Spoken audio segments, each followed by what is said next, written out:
嗱，無驚無險又過咗1個月啦。咁咧今日我媽問我上個月做餐飲有冇蝕到錢？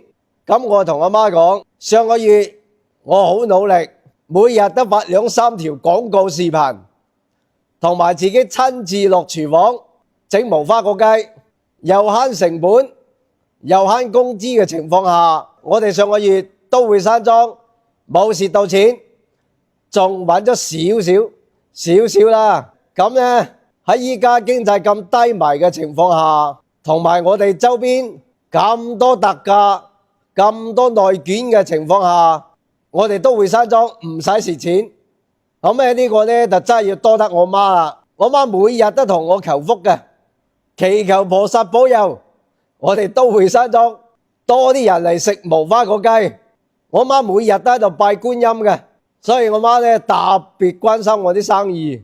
過去嘅1個月就過咗去啦，跟住落嚟嘅呢個12月呢，又係一個非常難捱嘅1個月。同樣我每日都要發幾個視頻，可能冇乜人睇到，但係我都要堅持發。我希望更加多嘅人知道我哋都會山莊專食新鮮無花果雞，同埋我會親自落廚房親手整無花果雞。我希望能夠有更加多嘅人能夠品嘗到我富哥嘅手勢。